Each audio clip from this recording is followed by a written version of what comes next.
अलग अलग हमारा पोशाक है, अलग अलग हमारी जबान है। ऐसा कोई मुल्क दुनिया में नहीं है।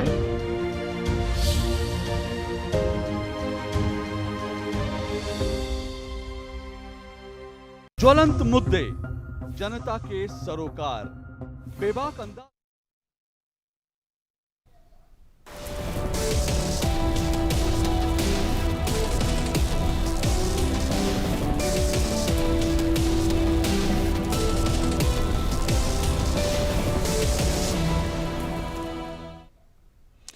नमस्कार। आपदा और उसके समाधान पर आधारित हमारी इस श्रृंखला के नए अंक में आपका स्वागत है। आपदाओं की बात करें तो चाहे ये प्राकृतिक हो या मानव निर्मित, आपदाओं का सामना तो हमें करना है, लेकिन सच ये भी है कि तैयारी में ही है समझदारी। आज के अंक में बात नौका सुरक्षा या कहें नौका दुर्घटनाओं से मुकाबले की।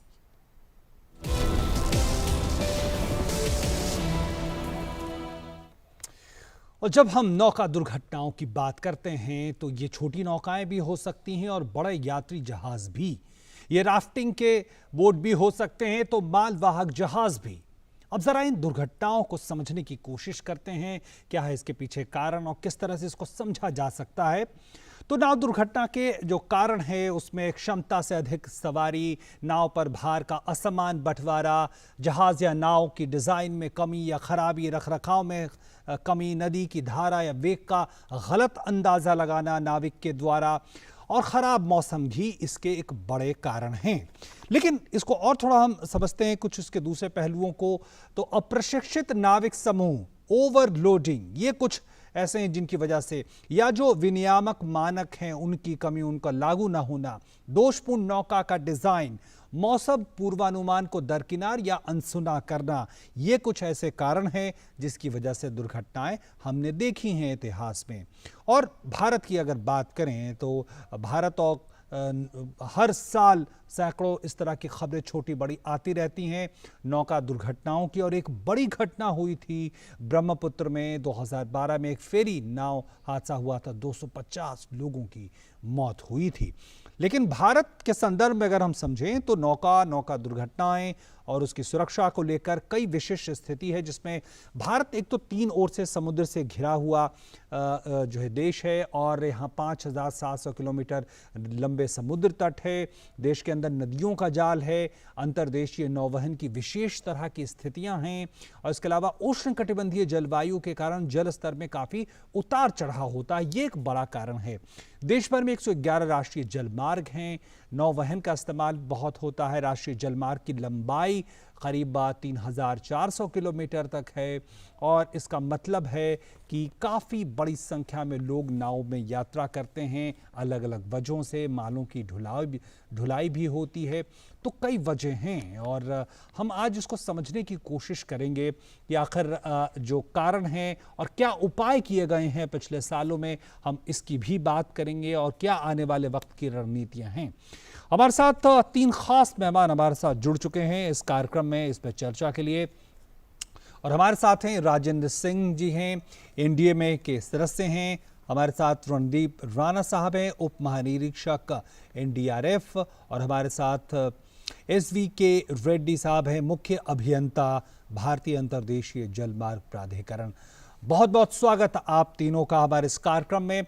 और सबसे पहले अगर राजेंद्र सिंह जी आपसे ये समझना चाहें, हम जानते हैं जब आपदाओं की बात करते हैं तो मोटे तौर पे हम उसको प्राकृतिक या मानव निर्मित आपदाएं कहते हैं, लेकिन नौका दुर्घटनाओं, नौका सुरक्षा के संदर्भ में इसे किस श्रेणी में आप डालते हैं और क्यों? बहुत बहुत धन्यवाद। जैसे कि आपने भी कहा है कि आपदाओं के बारे में आपने जो भी जिक्र किया है, अगर हम देखें कि 2005 से जब से एनडीएमए का गठन हुआ है, हमारे मुख्य उद्देश्य जो रहे हैं वो हैं कि आपदाओं का सामना कैसे करें, उनको असर को कैसे कम किया जाए, और भविष्य के लिए अपने को कैसे उसको जो है अपने को बचाया जाए। इसके लिए हमने इस एक्ट के तहत 2005 जो एनडीएमए एक्ट है उसके अनुसार हमने हर राज्य को, हर मंत्रालय को और हर विभाग को उनसे अनुरोध किया है, उनको प्रोत्साहित किया है कि अपने अपने यहाँ अपना अपना डिजास्टर मैनेजमेंट प्लान बनाए। दूसरी चीज, जहां 2005 से और 2020 तक हम देख रहे हैं, जहां एक और औद्योगिक क्रांति जो चल रही है, जिसको डेवलपमेंट के बयार हम जो कह रहे हैं, हमने सभी से अनुरोध किया है, राज्य से और मंत्रालयों से, कि जब भी वो अपने किसी बड़ी योजना और परियोजनाओं को बनाते हैं तो उसमें विशेषकर DRR, डिजास्टर रिस्क रिडक्शन, यानी आपदा जोखिम न्यूनीकरण के ऊपर विशेष ध्यान दें, ताकि उनसे भी भविष्य में बचा जा सके।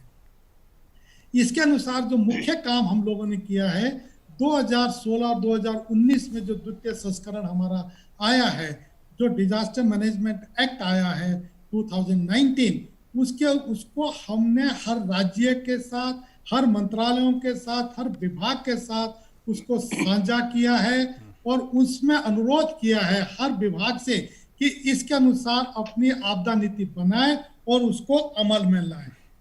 और 2005 के एक्ट के अनुसार ही हम लोगों ने, जहां एक राष्ट्रीय स्तर पर NDMA है, हमने हर राज्य को SDMA बनाने के लिए प्रोत्साहित किया है और हर राज्य ने अपना अपना SDMA बनाया है और हर SDMA ने अपने अंतर्गत जितने भी जिले हैं, आपदा ग्रसित जो जिले हैं, उसमें अपना अपना DDMA बनाया, डिस्ट्रिक्ट डिजास्टर मैनेजमेंट जो अथॉरिटी उन्होंने जो है डिस्ट्रिक्ट लेवल पे बनाया है, वो भी उन्होंने जो है बनाया है जी। इसके साथ ही 2014 से पहले अगर हम देखते हैं तो हमारा हमेशा रिस्पांस, रिलीफ और रिकंस्ट्रक्शन के ऊपर ज्यादा जोर रहता था, लेकिन 2014 के बाद हम लोगों ने प्रिवेंशन, बचाव के लिए, मिटिगेशन, उसका कम असर कैसा हो, प्रिपेयर्डनेस, उसकी तैयारी कैसे है, और कैपेसिटी बिल्डिंग, अपनी क्षमताओं इस पे हम आगे विस्तार से बात करेंगे, ऊपर विशेष हमने जोर दिया है। बिल्कुल, निश्चित तौर पर। ऐसी ही एक गाइडलाइन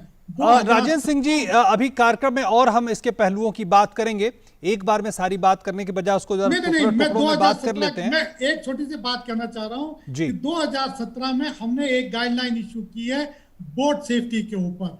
वो बोट सेफ्टी के ऊपर जो गाइडलाइन सितंबर 2017 में इशू की है, वो सिर्फ 14,500 किलोमीटर इनलैंड वाटर की नहीं है, वो 7,500 किलोमीटर जो कोस्टल एरिया है, जो हमारी कोस्ट लाइन है, उसके अनुसार हमने जो है इस गाइडलाइन को इशू किया है और उसको भी हमने हर राज्य और हर डिपार्टमेंट के साथ शेयर किया है।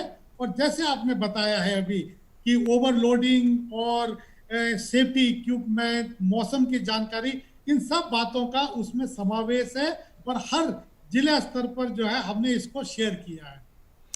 जी, बहुत विस्तार से आपने सारी बातों को रखा। और रेड्डी साहब, अगर आप हमें ये समझाएं, क्या भारत की एक विशिष्ट स्थिति है, एक तो प्रायद्वीपीय देश होने के नाते, भौगोलिक स्थिति होने के नाते, नदियों का बड़ा जाल है, और जो आंकड़े अभी बता रहे थे अभी हमें राजेंद्र सिंह जी कि 14,500 किलोमीटर नौवहन योग्य इस तरह के हमारे पास स्थितियां हैं, इस तरह के नहर, नदियां और तमाम स्थितियां हैं।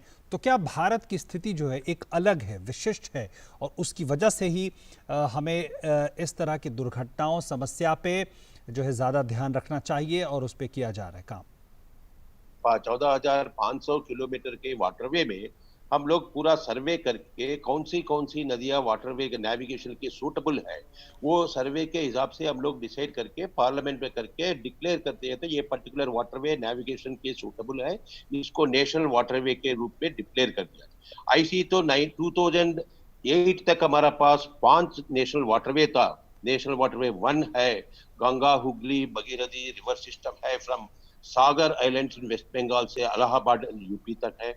देन नेशनल वाटरवे 2 ये river Brahmaputra in the north eastern region है, इसका स्ट्रेच है बांग्लादेश बॉर्डर नियर धुबरी से लगभग Dibrugarh in the upper reaches of Assam तक 90 किलोमीटर है। Then national waterway 3 in southern part of India में केरला में is about 205 kilometre in west coast canal route में। ये कोच्चि बोल के एक जगह है इन द नॉर्थर्न केरला से उधर से Kottapuram and then up to Kollam तक इन द सदर्न में, इंक्लूडिंग उद्योगमंडल चंपकदा कैनाल में। और national waterway in the Andhra Pradesh and Tamil Nadu में गोदावरी कृष्णा रिवर सिस्टम है, including canal system, Buckingham canal, Kakinada जी कैनाल, एलूर कैनाल, ये सभी system. Then national waterway in the state of Odisha in रूप में ईस्ट कोस्ट कैनाल रूप में ये 5 वाटरवे 2008 तक डिक्लेयर किया गया है। इसके बाद गवर्नमेंट ये वाटरवेज में कितना इंपॉर्टेंट है, ये कितना इकोनॉमिकल है, कितना पोल्यूशन फ्री है, ये सभी फैक्टर्स कंसिडर करके 2014 में 106 मोर नेशनल वाटरवेज डिक्लेयर किया गया है। जी ये 2014 में डिक्लेयर करने 2016 में डिक्लेयर करने के बाद हम लोग इस पूरा वाटरवे के एक फीजिबिलिटी स्टडी कंडक्ट कर दिया था। इसमें जो क्या है जी बिल्कुल फीजिबल है, जो नॉट फीजिबल है, इसके बाद डिटेल प्रोजेक्ट रिपोर्ट्स करके अभी तो हम लोग तो एक डिसाइड किया था around 22 waterways are fit for navigation out of these 106 new waterways. Ji So इसके रूप में ये phased manner में developmental activity start किया गया है। So ये 5 national waterways operational है। इसके बाद Sundarbans waterway in West Bengal, then Rupnarayan waterway in West Bengal, then ये वेस्ट कोस्ट में 2-3 वाटरवे, ये सभी स्टार्टिंग प्रोसेस में स्टार्ट किया गया है। बिल्कुल I think shortly will be operational. And एक बार हम लोग वाटरवेज रूप में ऑपरेशनल स्टेटस में ला के स्टार्ट करने के बाद we will undertake detail project reports prepare करके इसके अंदर हम लोग environment impact assessment, environment plan भी हम लोग इंक्लूड करके असेस करेगा। अगर इन केस नेविगेशन में कुछ दुर्घटना हो गया, कुछ क्या कहते हो क्या करना। सी एक्ट के हिसाब से आईडब्ल्यू का रोल है कि promote navigation and form the rules of road navigation, but ये सेफ्टी एस्पेक्ट्स और implementation the operations and all it is not in the ambit of IW.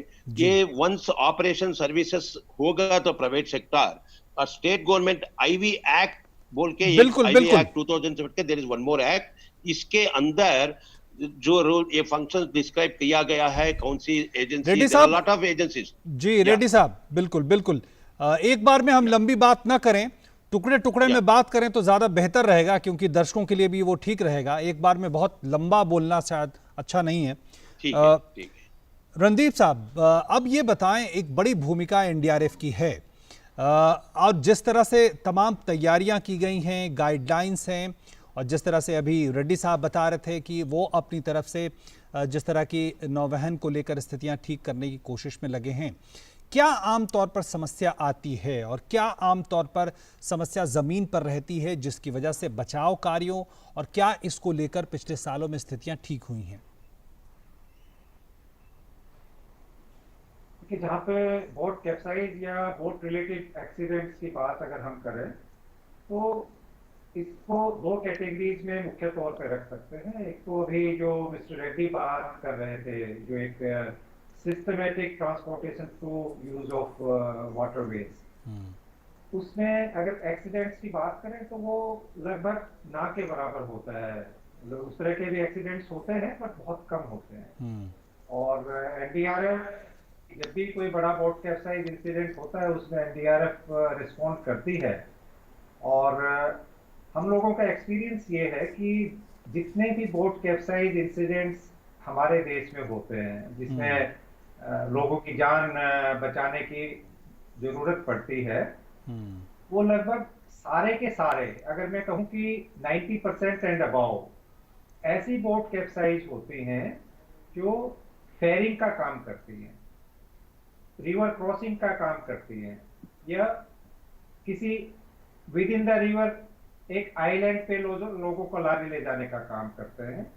तो चाहे वो पर्पस फेरी का कुछ भी हो, लेकिन 90% से ज्यादा इंसिडेंट ऐसे बोट कैप्साइज के होते हैं जो मेजर लॉन्ग डिस्टेंस ट्रांसपोर्टेशन नहीं करती है बट फेरिंग करती है जी। और इसका मुख्य कारण जो हम लोगों को समझ में आया, क्योंकि जब भी हमारी टीम बोट कैप्साइज में रिस्पॉन्स पे जाती है, ऐसे लोगों से बात करने का हमें बहुत मौका मिलता है जो उसमें खुद विक्टिम होते हैं, उनके परिवार के सदस्य होते हैं जी।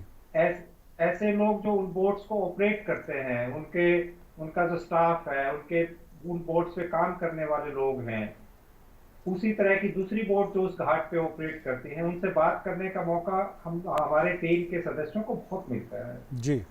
और उनसे बात करने से जो एक मुख्य तौर पे बात निकल कर आती है जितनी भी गाइडलाइंस इशू की हैं, चाहे वो सेंट्रल गवर्नमेंट ने की है, एनडीएमए ने की है, स्टेट गवर्नमेंट ने की है, जी बिल्कुल, उन लोगों को इसकी जानकारी बहुत कम होती है।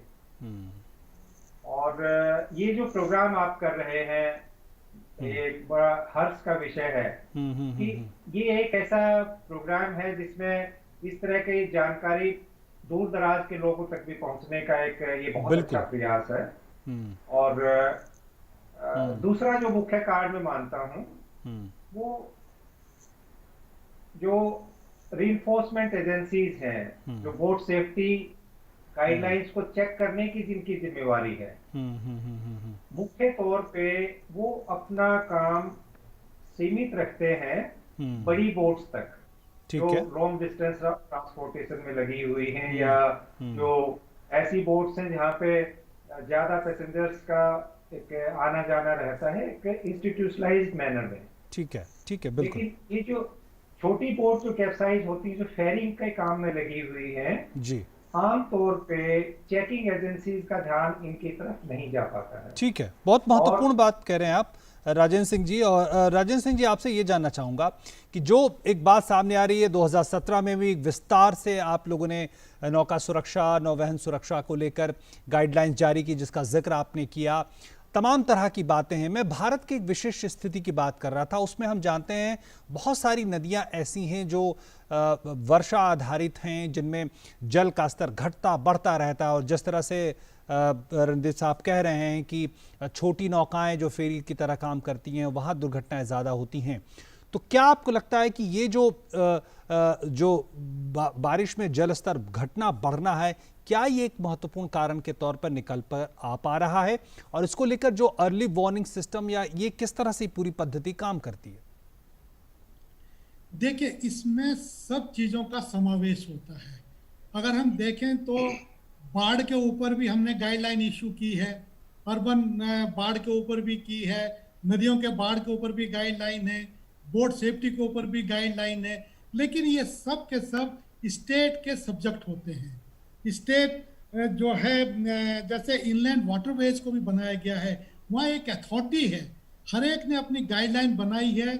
और डिस्ट्रिक्ट मजिस्ट्रेट के पास जब ये होता है, हर डिस्ट्रिक्ट में जिस घाट से ये बोटें चलती हैं, और जो बोट ओनर होते हैं उनके ऊपर रिस्पॉन्सिबिलिटी होती है, जिम्मेवारी होती है कि वो दोनों मिलकर के साथ साथ इन सब गाइडलाइन को फॉलो करें और अपनी नौकायान को चालू रखें। तो क्या इन्फोर्समेंट एजेंसी, यानी जिन एजेंसियों को इसको लागू कराना है, जैसे कि आपने गाइडलाइन बनाई, लेकिन उसकी जानकारी हर एक को हो, हर नाविक, नाव चलाने वाले हो, इसके लिए कौन कौन से व्यक्ति या कि कहें एजेंसियां जिम्मेवार हैं, और किस तरह से इम्प्लीमेंटेशन इसका हो पा रहा है? देखिए, इस साल 4 घटनाएं हुई हैं और हमने करीब 15 लोगों को खोया है।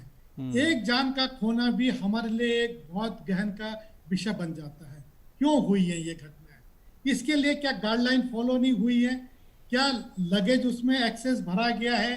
क्या ये जो अरेंजमेंट है, जो जनरल जो बोट पे सामान रखा जाता है, क्या उसको ढंग से नहीं रखा गया है? या क्रू और जो उसके मेंबर्स हैं, उनकी क्वालिफिकेशन किसी ने चेक की है कि नहीं की है? Registration of boat and enforcement of safety equipment on board ship, they play a major role. उन दोनों का समावेश होना बहुत जरूरी है। अगर बोट रजिस्ट्रेशन के लिए जब डिस्ट्रिक्ट एडमिनिस्ट्रेशन के पास आती है, उसको उस समय इंश्योर करना चाहिए, सुनिश्चित करना चाहिए कि बोट के ऊपर सेफ्टी और लाइफ सेविंग इक्विपमेंट है कि नहीं है। बिना लाइफ सेविंग इक्विपमेंट के बोट को रजिस्टर्ड नहीं करना चाहिए। ये जो कोस्टल एरिया हमारा है, 7,500 किलोमीटर का एरिया, उसमें MMD नाम का एक डिपार्टमेंट है जो ये सुनिश्चित करता है कि बोट को रजिस्ट्रेशन तभी होगा जब वो सारे पैरामीटर्स पे खरा उतरता है जी। अब इन नदियों में आज 5 वाटरवेज हैं, कल 22 हो गए और करीब 111 वाटरवेज ये बनने जा रहे हैं। इसके साथ ही इसमें जो डूज और डोंट्स हैं, वो हम लोग हर घाट पे जो उनका ऑफिस होता है उसमें लगा के रखें कि क्या क्या हमारा जो है इसमें उद्देश्य, क्या क्या चीजें हमें फॉलो करनी है। जो मेन है वो है हमारा, अगर पर्यटन विभाग, शिक्षा विभाग और सूचना प्रसारण मंत्रालय अगर आसपास के लोगों को जागृत कर सके, उनमें ये जो है सूचनाएं भेज सके कि कैसे बोट में चढ़ना है, कैसे अपने जिम्मेवारी का, आपको अपनी खुद जिम्मेवारी को खुद समझना है, और अगर किसी बोट में ये लिखा हुआ है कि इसमें 40 आदमी जाएंगे तो उसमें 42 और 43 आदमी नहीं होने चाहिए। ये सुनिश्चित करने की भी जरूरत है। साथ ही जो सबसे महत्वपूर्ण बात है, देखिए किसी ने कहा है ना कि boat safety, best safety equipment is a boat safety only. बिल्कुल बेस्ट सेफ्टी, अगर बोट जो है अपने तरफ से जैसे उसकी बनावट है, उसकी पूरी देख रेख है, वो ठीक है कि नहीं है, ये बहुत जरूरी बात है। इसमें सबसे महत्वपूर्ण रोल होता है, हमें एक कल्चर डेवलप करने की जरूरत है जिसको कहते हैं कल्चर ऑफ सेफ्टी।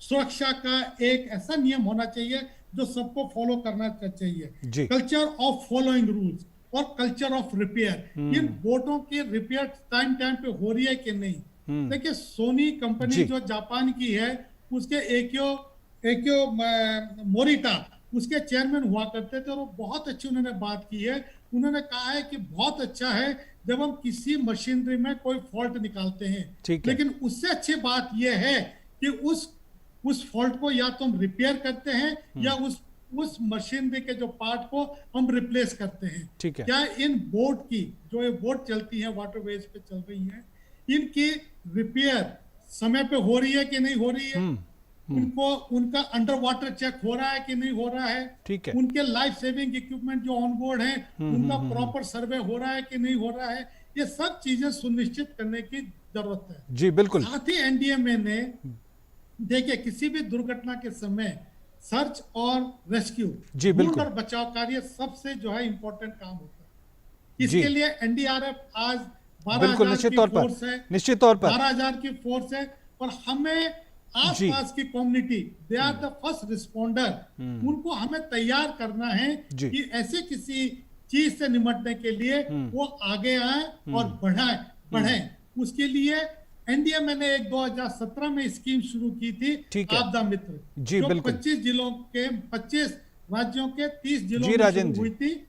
लेकिन दूसरी आपदा स्कीम जो फेज 2 हम शुरू करने जा रहे हैं 2 महीने में, वो 350 जिले हैं और उनमें जो है 1000 वॉलेंटियर्स हम 2024 तक हमारा लक्ष्य है कि वॉलेंटियर्स तैयार होंगे। जी बिल्कुल, निश्चित तौर पर राजेंद्र जी, निश्चित तौर पर ये जो क्षमता निर्माण, कैपेसिटी बिल्डिंग के क्षेत्र में बड़ी भूमिका इसकी होगी।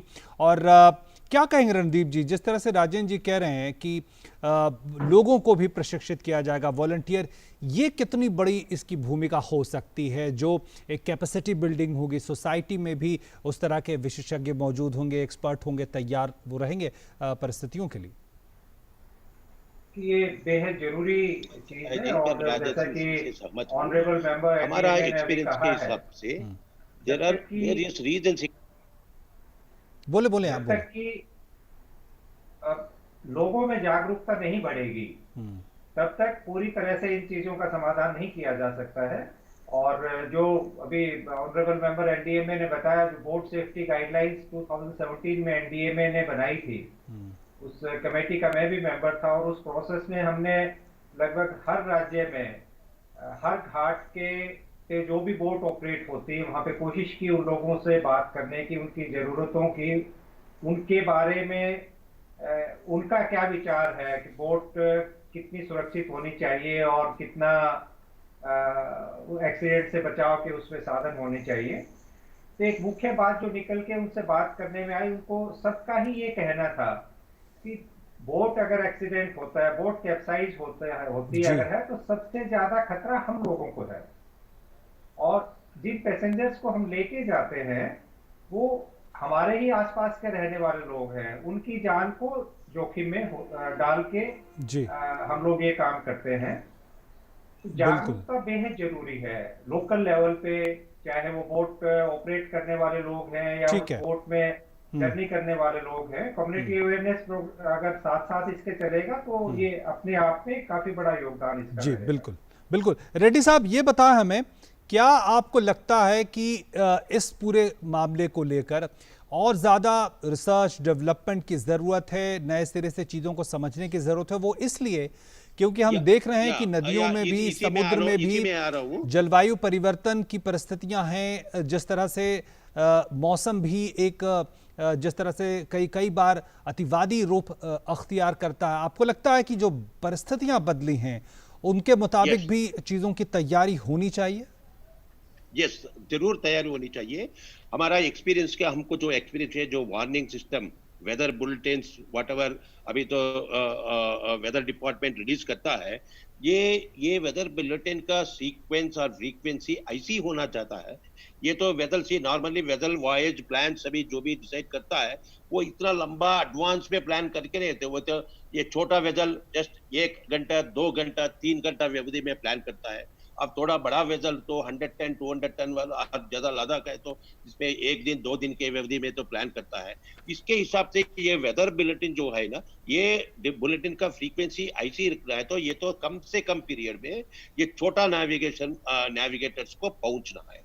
ये एक इंश्योरेंस है, ये तो वेरी इंपॉर्टेंट है। देन दूसरा चीज है, जो वेदर बुलेटिन का वेदर इंफॉर्मेशन देता है वो अप्लीकेबल कितना रेंज के है। सपोज एक छोटा नेविगेटर है, वो 100 किलोमीटर नेविगेशन प्लान कर रहा है, वो तो ये लास्ट लेकर 30-40 किलोमीटर पहुंच गए सर एक दिन के बाद। आज ये वेदर बुलेटिन कैसे कल का जो फोरकास्ट करे तो उनको फायदा नहीं है। इनको चाहिए जो कम से कम पीरियड में, और जो नजदीक एरिया इसका कंसर्न एरिया का वेदर रिपोर्ट है ना, वो फैसिलिटी अभी हमको लग रहा है इतना ठीक काम नहीं कर रहा है। अगर करेगा तो भी हमारा नेविगेटर्स को वो कैप्चर करने, वो डाटा कैप्चर करने के लिए तो सुविधा कम है। बिल्कुल बिल्कुल बिल्कुल। दूसरा चीज है जी, आप अभी दूसरा चीज है जी, अभी तो ठीक है, हर नेविगेटर को थोड़ा एक्सपीरियंस, हमारे पास समय सीमित है, थोड़ा संक्षेप में। या इसको तो ये सिमुलेशन ट्रेनिंग जरूरत है। There are simulation trainings. ये तो एक्चुअल फील्ड कंडीशन को क्रिएट करके लोग को कॉन्फिडेंस दिलाता है इस कंडीशन में कैसा मैनेज करना है। कभी कभी साइक्लोन हो जाएगा, कैसा कैसा करना, ये सिमुलेशन ट्रेनिंग एक वेरी इंपॉर्टेंट चीज है। ये दोनों सोच के इनलैंड वाटरवेज अथॉरिटी क्या कहते हैं, एक रिवर इंफॉर्मेशन सर्विस बोल के एक एडवांस टेक्नोलॉजी अभी इंट्रोड्यूस किया है। हमारा समय खत्म हो रहा है, अब फर्क का स्टेज में है। बिल्कुल रेड्डी साहब, ये पूरा इंफॉर्मेशन कैप्चर करके डिसिमिनेट करता है। हमारा ये रिक्वेस्ट है, ये लेजिस्लेशन अथॉरिटीज ये रिवर इंफॉर्मेशन सर्विस का प्लेटफॉर्म को जोड़ा होगा एडमिनिस्ट्रेशन, फायर डिपार्टमेंट जी, निश्चित तौर पर। और रेड्डी साहब, अब समय हमारा बिल्कुल खत्म हो रहा है, इसलिए आपको रोकना पड़ रहा है, हमें माफ करेंगे। राजेंद्र जी, एक आखिरी में कमेंट आपसे चाहूंगा। निश्चित तौर पर सारी गाइडलाइंस हैं, लगातार कोशिशें हैं एसडीआरएफ और एनडीएमए एसडीएमए की। अब क्या आपको लगता है कि और क्या ज़रूरत है, क्योंकि दिशा निर्देश हैं, तमाम तरह की चीज़ें हैं, अगर भविष्य की तरफ नज़र डालें तो क्या आपको लगता है और क्या करने की ज़रूरत है? क्योंकि जिस तरह से अभी रेड्डी साहब भी बता रहे थे और मैंने सवाल भी किया था कि एक्सट्रीम वेदर कंडीशंस ज़्यादा बढ़ने लगी। देखिए, वेदर कंडीशंस की जहाँ तक बात है, IMD 4 घंटे में नवकास्ट जो है वो इशू करते हैं, जो 4 घंटे तक हमारे पास आती है। उसके बाद 7 दिन 5 दिन का मौसम का ज्ञान हमारे हर एक के पास होता है। हर जिले में करीब IMD का ऑफिशियल नियुक्त है, जो मौसम की जानकारी उस जिले के अनुसार वो सबसे शेयर करता है। तो मौसम की जानकारी हर एक के पास है, लेकिन मौसम के समय जब मौसम खराब हो, उस बोट को जाना चाहिए पैसेंजर को लेने के लिए कि नहीं, वो सारा के सारा एक नोडल अफसर जो एक नियुक्त होना चाहिए, ये उसकी जिम्मेवारी है। प्लस घाट प्रबंधन के ऊपर ज्यादा जिम्मेवारी होती है कि जिन नौकाओं में जो व्यक्ति जा रहे हैं, महिलाएं जा रही हैं, बच्चे जा रहे हैं, उस समय जबकि जोखिम का टाइम है, बाढ़ का टाइम है या बारिश होने का टाइम है, उस समय नौकाओं को बंद कर देना चाहिए। ठीक है, और अगर जा रहे हैं, थोड़ा बहुत जा भी रहे हैं, तो कम से कम ये सुनिश्चित करें कि हर बोट में हर पैसेंजर के पास एक लाइफ सेविंग जैकेट जो होती है वो अवश्य होनी चाहिए। बिल्कुल। प्लस हर घाट के पास जो है लाइफ सेविंग इक्विपमेंट होने चाहिए, और एक डिजास्टर मैनेजमेंट की बोट जो होती चाहिए, जो एक रेस्क्यू बोट होती है पुलिस वालों के साथ, वो हर घड़ी के लिए 24/7 तैयार होनी चाहिए जब मौसम खराब हो। बिल्कुल, हमारा समय बिल्कुल बचा जा सके। बिल्कुल खत्म हो रहा है। एक टिप्पणी में रणदीप साहब आपसे चाहूंगा कि अब अगर आगे की बात करें, तमाम दिशा निर्देशों के परिप्रेक्ष्य में इसको देखें, क्या आप आने वाले वक्त में देखते हैं जिस तरह से परिस्थितियां बदल रही हैं, जिस तरह से मौसम का मिजाज बदल रहा है, नदियों का मिजाज बदल रहा है? देखिए, जो मौसम का मिजाज बदलने की बात है वो तो एक नेचुरल फिनोमिना है और एक्सपेक्टेड भी है। इस तरह के हादसों से बचने का दो ही रास्ते हैं, जानकारी और दिशा निर्देशों का ठीक से पालन करवाना। जी, और जिस तरह से पिछले कुछ सालों में इस पे कार्य चल रहा है, अवेयरनेस काफी बढ़ी है और इस पे लगातार काम चल रहा है। और मुझे पूरी उम्मीद है कि अगले 2-3 साल के अंदर ही इस तरह के हादसों में काफी कमी आने की पूरी संभावना है। बिल्कुल, निश्चित तौर पर बेहद महत्वपूर्ण बात कहते हुए आप कि निश्चित तौर पर जानकारी रखनी है, अवेयरनेस रखना है तमाम सूचनाओं को लेकर, और जो तमाम दिशा निर्देश हैं, चाहे नाव के डिज़ाइन से लेकर किस तरह से उसमें रखरखाव उसका किया जाए, उन तमाम चीज़ों को लेकर भी बहुत बहुत धन्यवाद मैं करना चाहूँगा अपने तीनों मेहमानों का, राजेंद्र सिंह जी आपका, रणदीप राणा जी आपका, और SVK रेड्डी साहब आपका हमारे साथ इस कार्यक्रम में जुड़ने के लिए। तो निश्चित तौर पर आज हमने ये जानने की कोशिश की कि नौका दुर्घटनाओं को लेकर किस तरह की कोशिशें जारी हैं और किस तरह से तैयारी रखनी ज़रूरी है। अगले अंक में फिर मुलाकात होगी किसी और ऐसे विषय के साथ। नमस्कार।